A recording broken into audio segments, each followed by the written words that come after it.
On tap today, we have Ryan Britt. How are you doing today, good sir? I'm good. How are you, Aaron?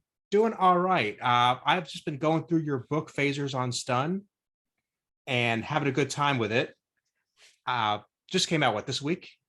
2 weeks ago, believe it or not, it Okay. was yeah, on the 31st, May 31st. But yeah, I mean, very recently. Yeah.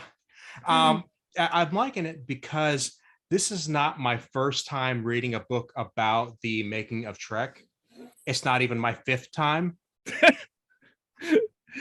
but you're covering it from a very neat angle that's very fresh right now, and that's I think that there's a lot of value in that. Yeah, I mean, you're the reader that I think I fear the most, Okay. frankly. I think that I pitched the book sort of like as something that could be for anybody, who had maybe, would never read a book like us, like Mhm. I have now read 25 books about the making of Star Trek. You know what I mean? Perhaps more.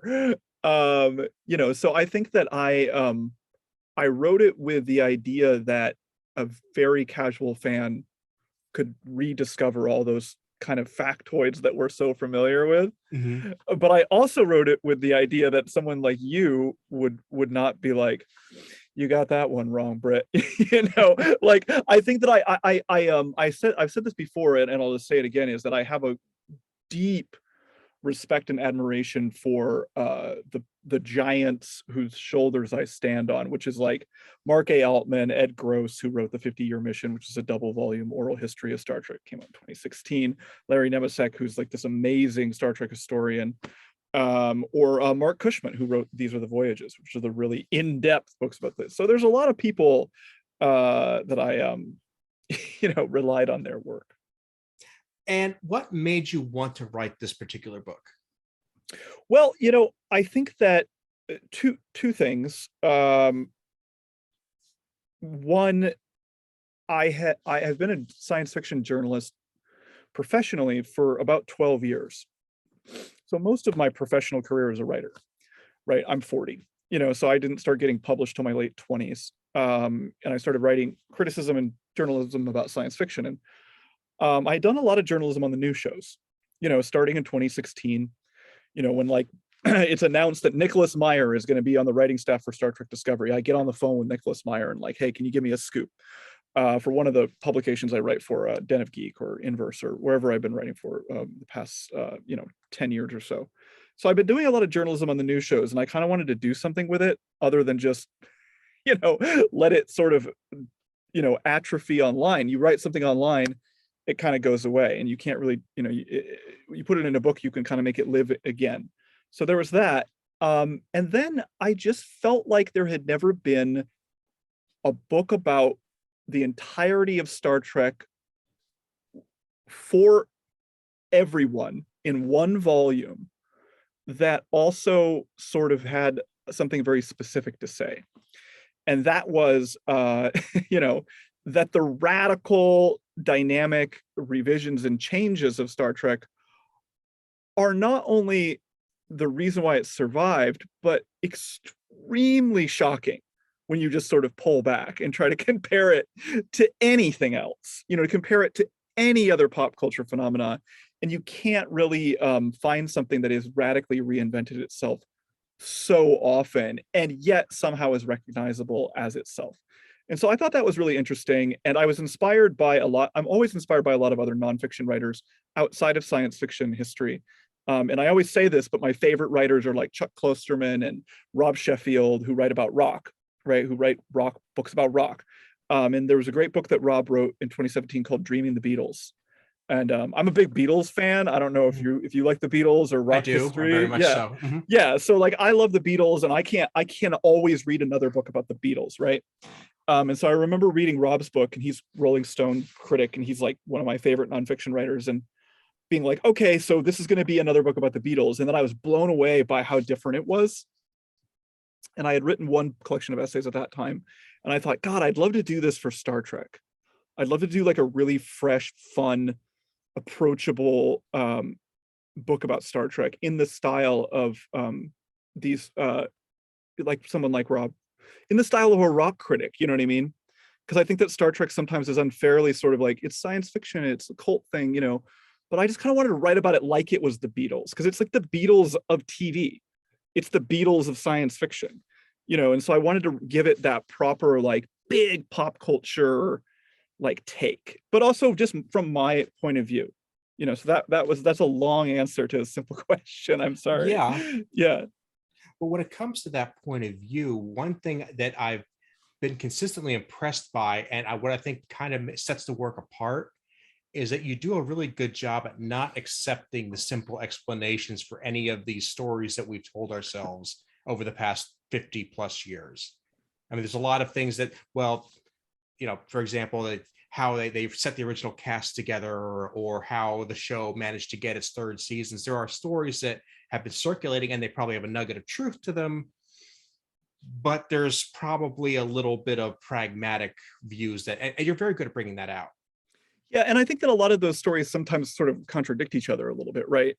And like, the further you go back in time, the more you have to kind of acknowledge some of those contradictions. That the joke that I make, I think, early on is like, who talks Gene Roddenberry out of Spock looking like Satan, right? Like, who was that? And I think the joke I make in the book is everybody wants to take credit for that.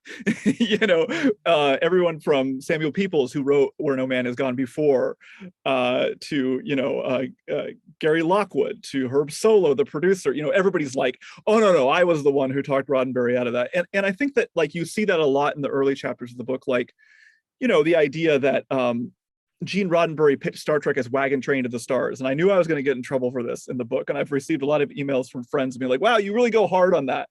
And I think that it's exactly what you just pointed out, Aaron, is that, like, I was a little troubled by the way that the Wagon Train for the Stars thing, for those who listening who don't know, Gene Roddenberry frequently said in the 80s and 90s that Star Trek was pitched as Wagon Train to the Stars, which is a reference to a Western television show from the 50s.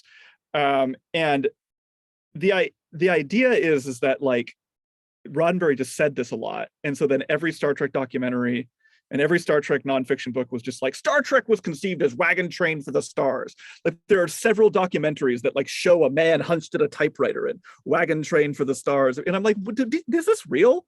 Like, is this legit? And then you find in, like, a 1996 book, Inside Star Trek: The Real Story by Herb Solo and Robert Bob Justman, Justman. Yep. Bob Justman, yeah, who were the producers of the original series, them being like, well, he did have it in pitch documents, but nobody really liked it.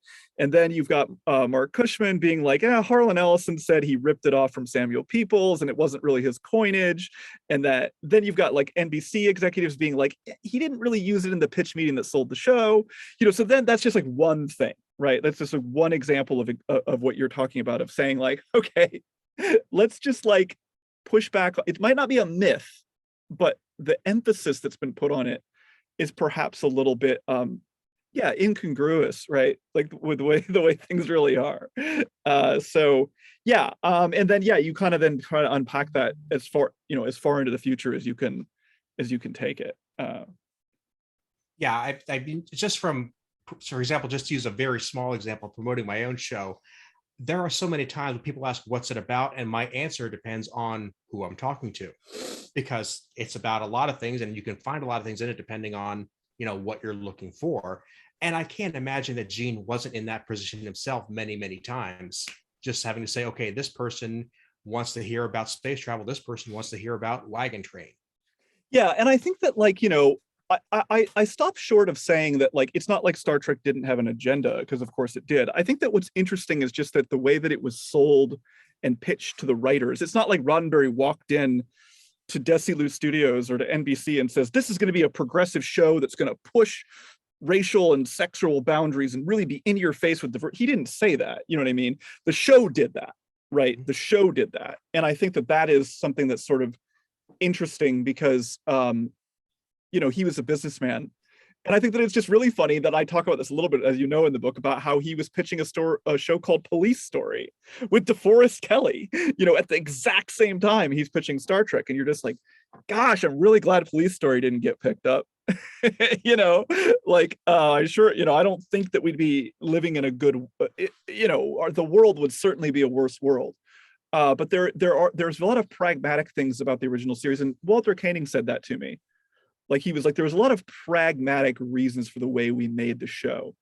And I think when you talk about the original series, now people tend to sort of like only focus on the famous things about it. And I kind of wanted to focus on those things, but also talk about just the show in its totality, which is just like this amazing show written by some people who were born in the early 1900s, were like writing for the show. And then you've got people that, like were as young as David Gerald, who was born in the 40s, but that, it's just huge swaths of generation gaps in terms of the creative talent that went into creating the original series. And the fact that it feels as contemporary as it does today is just mind-blowing, when you consider that. A lot of people like to bring up the quote unquote Gene's vision, and they make it as if this was always something planned out that was very specific, like a blueprint. And I think it does a disservice to look at it that way. So I think part of the beauty of it is that it really did come together a lot of times out of necessity, a lot of times by accident, by collaboration. Yeah, I mean, he definitely wanted to do a multicultural, science fiction show. And there's that story where he's talking to Knopf, a friend of his, and being like, he wanted to do a steampunk show. It wouldn't have been called that then, but he wanted to do like a 19th century thing on a dirigible with a multiracial crew, so he wanted to do it. But yeah, like, I don't think, look at the cage. That's the only evidence you need right there. The cage is the only evidence you need that there wasn't always like this political sort of like representational agenda. There are no people of color in the cage. There aren't. You know what I mean? And so I think it's so funny now, because I love Strange New Worlds now, but I think it's so funny when people like Alex Kurtzman or whatever joke about how like, oh, this is the 55-year pickup. This was the show that was pitched in 1964. And it's like, right, but if the cage had been picked up as filmed, automatically it's not as diverse, at least, in Where No Man Has Gone Before, the second pilot, no Nichelle yet, but you did have George Takei, you know what I mean, in Where No Man Has Gone Before, and you did have Lieutenant Alden, but I don't think that the cage is the proof of what you just said, is that this didn't necessarily like, it wasn't this like perfect platonic ideal of Star Trek right out of the gate. It became that. And then it, metamorphosized, over a dozen times, after that. Yeah, that's not putting down anything it accomplished. It's just No. acknowledging the realities of the production. Yeah, and I think that, like you said, it almost makes it better, because then you're like, wow, like the fact that it became this is almost more interesting when you embrace, and the fact that Gene Kuhn, the other Gene, who was a script editor on Star Trek, a showrunner that we would call now, invented the Prime Directive. That wasn't a Roddenberry invention, and that doesn't take away from Roddenberry or Gene's vision, as you said, but it's the other Gene's vision for that one, But and I'm not the first person to say that. I think that what I was just trying to do is not have it be like buried in like one part of a large book, to have it be like, here's a whole chapter on this, right? We're going to really dig it, you know what I mean? And then really, try to illustrate it in a way where you're not, I love oral histories as a journalist and a researcher, but I don't think that like I could recommend an oral history to like my wife, you know what I mean? Who's like not a pop culture omnivore, you know what I mean? And so I think that I did think about people like my wife, who is like a poet and who reads like serious novels and enjoys watching Star Trek with me, but isn't like, she has to be like, who's Q again? So I think that I wrote it with that kind of person in mind, who was like, who thinks that Star Trek is one of the best pop culture things of all time, but wants to know a little bit more as to why. That's exactly why I think somebody would read this, is for somebody who is aware of it, but maybe they just got their subscription to Paramount Plus and they see there's a whole category on Star Trek, like, wow, that thing's still around. Are they still making that? I didn't realize this was still a thing. This is kind of the explanation as to why. Yeah, that's the why. And I think the other thing is because I've written online for so long, I also found that there are kind of two fandoms, right? like there are the fandom of people like you and I who are like, I've read 5 books on Star Trek. Like I know a lot about Star Trek. Like I'm aware of all these things. I've seen every documentary. I love Star Trek. And those people sometimes will participate online, and you'll get emails from those people, or they'll comment on social media, or they'll tell you that you got a fact wrong on Twitter, but they didn't read the article, so you actually got it right. But you know, whatever it is. And then there's tens of thousands of other people who just read the article and don't comment and don't write an email. You know, and I know they exist because I work online and I can see how many people read my articles, you know what I mean? And I remember when Discovery season 1 was coming out, I was an editor at Inverse. My editor was sort of like shocked by how good the traffic was. And I was like, because there's a lot of Star Trek fans that aren't necessarily like vocal. They're just out there watching Star Trek, having it affect their lives in a positive way. And then, you know, wanting to like maybe read a little fact about it or an interview with one of the people, and then they're moving on, you know. And I thought that was I wanted to sort of honor those fans, you know. It's a really good way of doing it. And I think that, you know, for example, Inside Star Trek by Herb and Bob, I love the book. But at this point, it's 25 years old. It came out in 96, yeah. I mean, yeah. So it needs to be redone every couple of generations so that the context becomes more relevant. Like say Bob and couldn't have talked about Discovery. They couldn't have talked about Picard or Strange New Worlds. And that's a lot of those things, like you said, are clawbacks to the original series. Well, yeah. And I'm, you know, I was born in 81. And so like, I'm the exact age of Mike McMahon, who's the showrunner and creator of Star Trek Lower Decks. Mm-hmm. And I feel like whenever I've interviewed him, I've always felt like that generation of those of us who grew up with the Next Generation, now we're old, you know. And I think that there's something about that where I'm like, oh, but relative to other journalists who have been doing this for a long time, I'm young. And so I'm sort of caught between like, you know, I interviewed Celia Rose Gooding, who plays Uhura on Strange New Worlds. This didn't make it in the book because it was, you know, way too late in the game. I only got a little tiny bit of Strange New Worlds in there, partly because a lot of those folks were in Discovery season 2. You know, the 3 principal characters anyway. But Celia Rose Gooding, you know, is in her 20s now. You know, so her first Uhura was Zoe Saldana because she was 10, you know, or something. You know what I mean? Because that was 2009 was, you know, however long ago that was, you know, 13 years ago. Right. So 13 plus, you know, whatever. Yeah, so yeah, she's 23.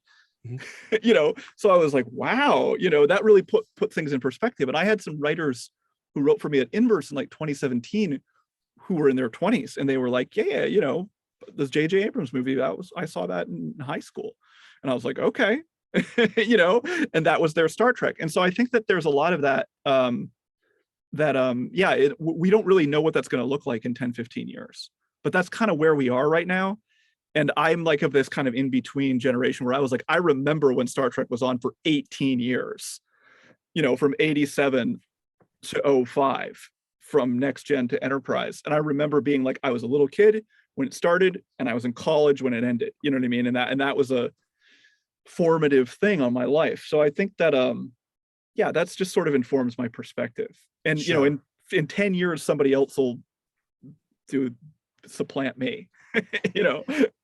Yeah, it's just to kind of compare. I also was born in 81. All right, there you go. I will explain to people. I do remember life before the Next Generation, but it is a very fuzzy memory. Like it's just brief flashes, but it's like I get that it was a big deal. They made something new with it. Yeah, I mean, I think that we took it for granted, right? Because like I think in the book I say this, but like I know I say this in the book. I don't know if you got to that part, but that LeVar Burton was kind of like one of the reasons I was sort of cajoled into watching it, because he was on Reading Rainbow previously.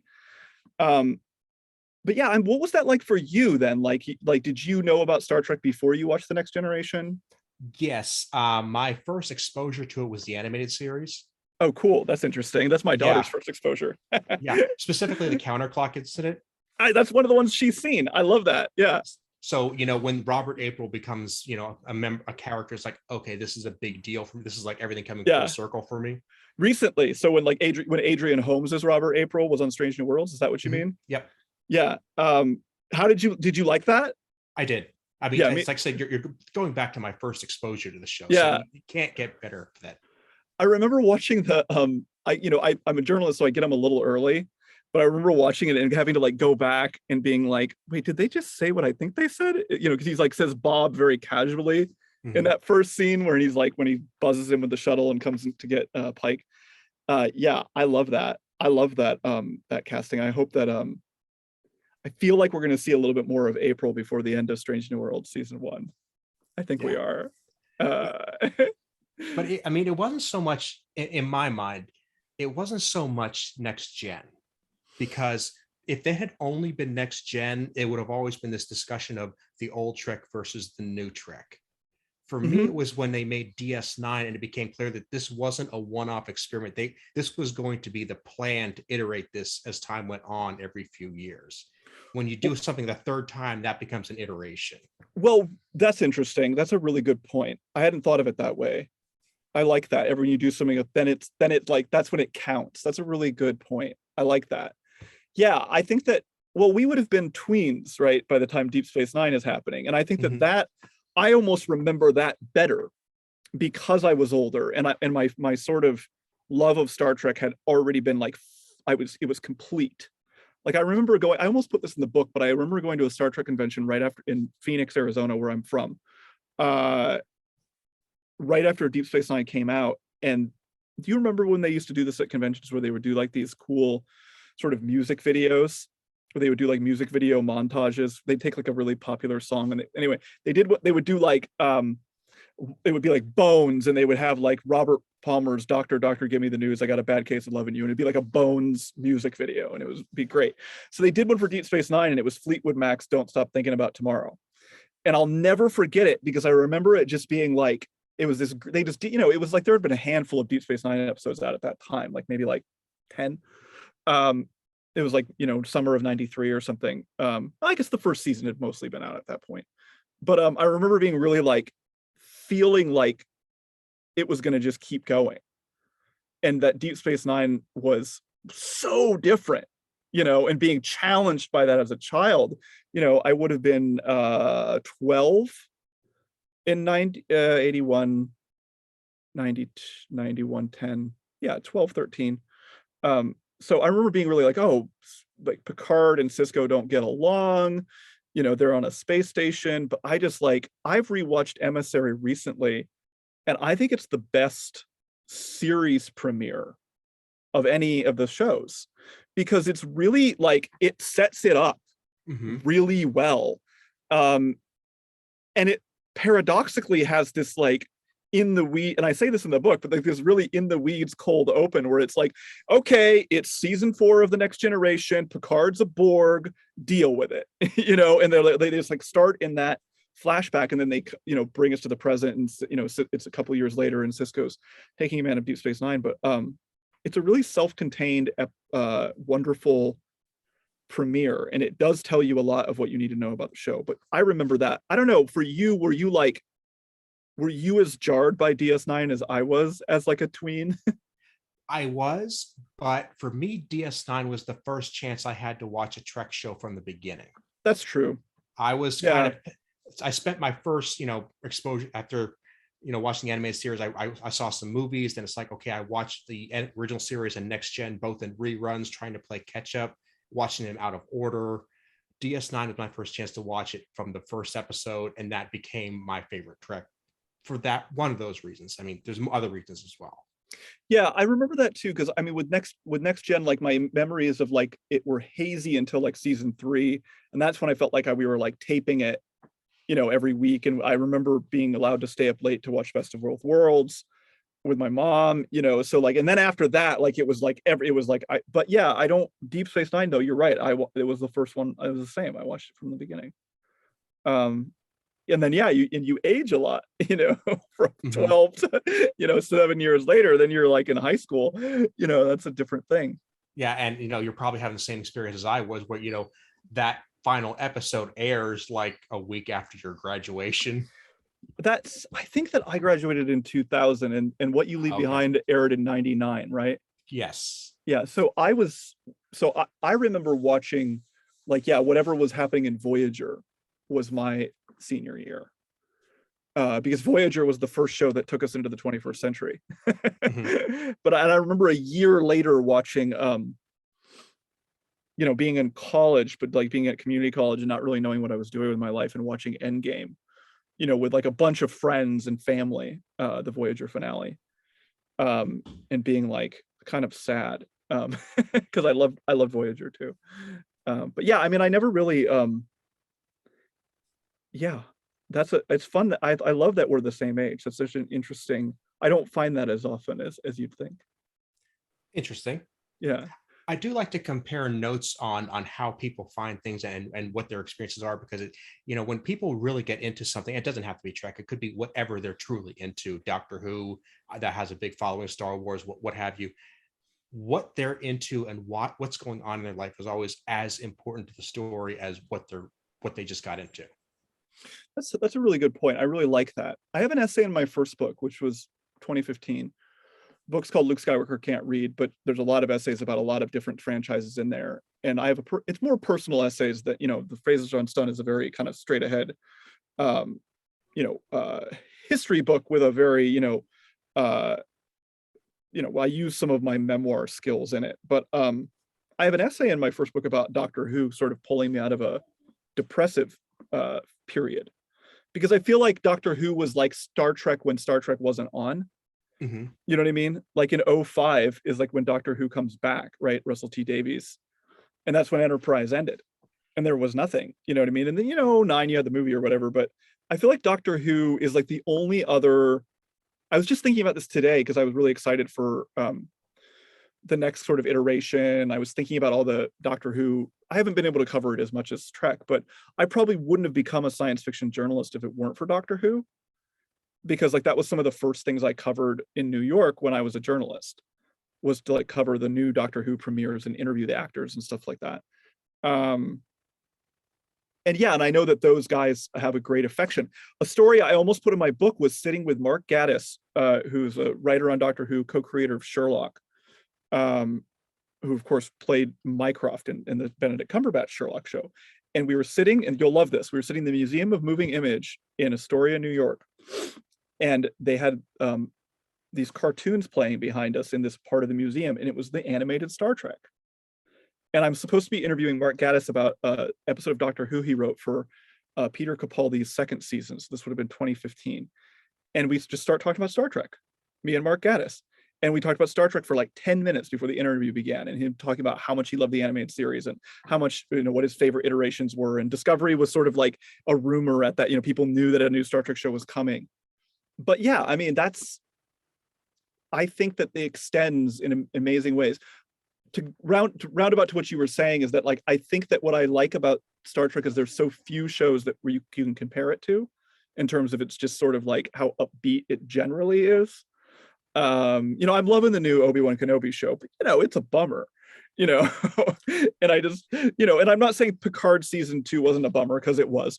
But I think those shows have a lot in common, actually, Obi-Wan Kenobi and Star Trek Picard. But I think Doctor Who is probably the only one I can think that consistently has some of the same spirit. And I think that when you talk to all those all those people who write Doctor Who, they're all Trekkies.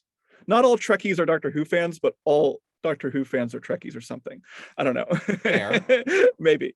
But yeah, I don't know. Like, Star Trek has always been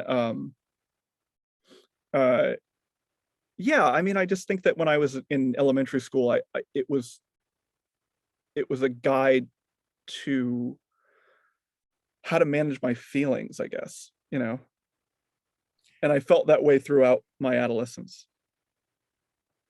Well, when you look at how the stories can often, especially going back to Spock and Data, Yeah. where emotion is really a key part of their character and most of their plot lines. I mean, you're looking at just basically using analogies to the way we would ideally want to manage our emotions anyway. Right. Yeah, and I think that they're doing an interesting job of that in Strange New Worlds, of sort of flipping it. Like I really loved the how caught up are you on Strange New Worlds? I've only seen, honestly, the first episode, honestly. Okay, so in episode 5, I'll just tell you this and then I won't spoil anything else, is there's a dream sequence at the beginning of episode 5 where Ethan Peck's Spock fights a human version of himself. And it's just a delicious thing because it reminded me of all the angsty kind of thoughts I had about Spock when I was a kid, about these sort of like warring halves of yourself. And I thought it was really beautiful that they were like, let's have Spock fight himself. So it's also the first time we get to see a human Spock.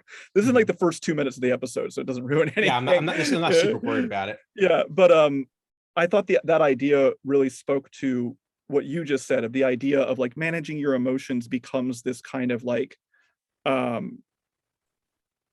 these analogies through Data or Spock or Seven of Nine, throughout the sort of, the Doctor in Voyager to an extent. And I think Saru in Discovery is sort of like that character. Rod Roddenberry's, and I interviewed him for the book, kind of talked about how he felt like Saru was kind of Discovery's version of that. The character that's sort of finding their way of like, how to like manage who they are. Like he was this cowering guy who like was a prey species, and then season 2 he's like can become a predator. Like what does that mean? I think that's a really interesting journey. Yeah, I can't think of another series that does it quite like Trek. No, I can't in terms of that kind of stuff. Which is odd because there have been so many imitators or people aspiring to that throne. I can think of, especially in the 90s, like cheap sci-fi shows were a dime a dozen at the time. Yeah, I have some nostalgia for those, right? Like, but yeah, the only one I would say that came close to having like some of the same values would be Babylon 5, right? Mm-hmm. Like I feel like Babylon 5 was, Straczynski was a big Star Trek fan and wanted to reboot Star Trek after Enterprise went off the air, and Harlan Ellison worked on that show, and a lot of Walter Koenig was a regular recurring. I don't know, did you watch Babylon 5 or? I want to get into it. It just hasn't quite happened yet. You know what, Aaron, I'll tell you, I'll send you a list I wrote years ago of like how to like watch Babylon 5 without watching all of it, because I don't know if it aged well. You know what I mean? Like you could tell somebody right now to watch Deep Space Nine from the beginning, and I think that person would be like, this is great, this aged well. I don't know if Babylon 5 ages as well, even though it was slightly gutsier in many ways than a lot of things that were on. But I know what you mean. Like there was a lot of hilariously bad like space what is it, Space Rangers, that's a 90s show with Linda Hunt. I don't remember. Space Above and Beyond. Well, yeah, that was Chris Carter, right? Or no, it was the other X-Files co-creator. But yeah, if you're looking for, it's cliche to throw it out there because being good, because Firefly, I think had the potential to go in that direction. But well, yeah, go ahead. it had the potential to do many things, which it were all cut short. So it's kind of a cheap shot, but I'll go with it. I never liked Firefly, and I feel like this made me very unpopular about 12 years ago. And now it's like very unpopular to hate Joss Whedon. Like we're very popular. A different conversation. But my point is that like I never liked how winky and silly that show was. I always felt like it was constantly breaking.